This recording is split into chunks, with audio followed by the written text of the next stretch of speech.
শুভ মহাষ্টমী সকলকে। সকাল সকাল রেডি হয়ে গেছি, ঠাকুরের ডালা নিয়ে যাচ্ছে আমার কাকিমা পুজোর মন্দিরে। ডালা দিতে যাওয়া হবে, ডালা দিতে যাচ্ছি মণ্ডপের দিকে।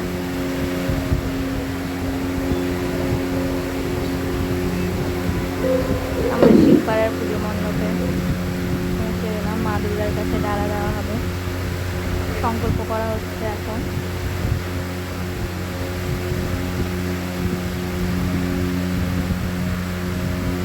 তারপর প্ল্যান হলো দুপুরবেলায় একটু ঘুরতে যাওয়ার বান্ধবীদের সাথে। একটু সাজুগুজু করে রেডি হয়ে গেলাম, যে বেরিয়ে পড়েছি আমরা। গান্ধীঘাটের দিকে রওনা হচ্ছি।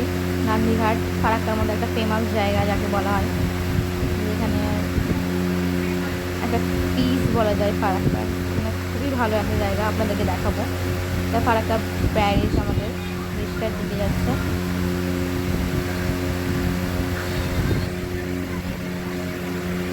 ভিউটা প্রচুর ভালো, প্রচুর। ফারাক্কা যদি কেউ আসে তাহলে অবশ্যই গান্ধীঘাট আসবে, এর মতো জায়গা হয় না ফারাক্কার মধ্যে।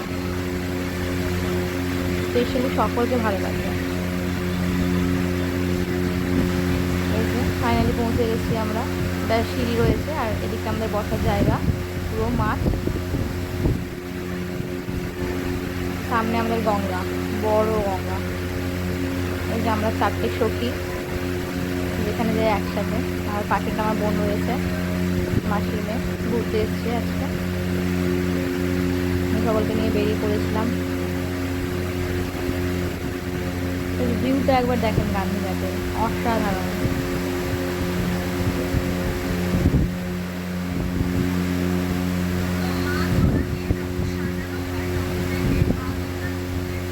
বোনকে বললাম একটা ভিডিও করে দিতে, শর্ট ক্লিপ।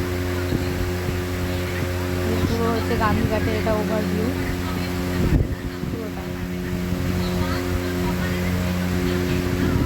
এখানে সবাই পুজোতে একসাথে সবাই জড়ো হয়।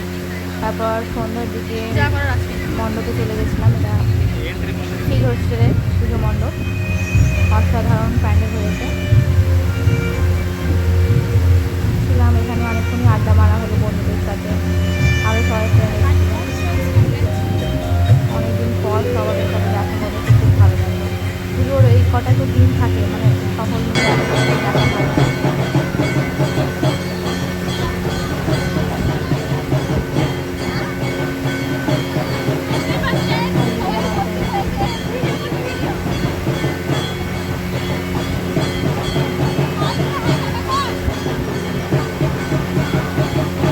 সন্ধ্যের দিকে বাড়ি ফিরলাম। মন্দিরে দেখছি সন্ধ্যে আরতি হচ্ছে অষ্টমী। তো আজকের অষ্টমীর পুজোটা এইভাবেই কেটে গেল। Tata guys, bye bye. আপনারা ভালো করে পুজো কাটান, শুভ মহাষ্টমী।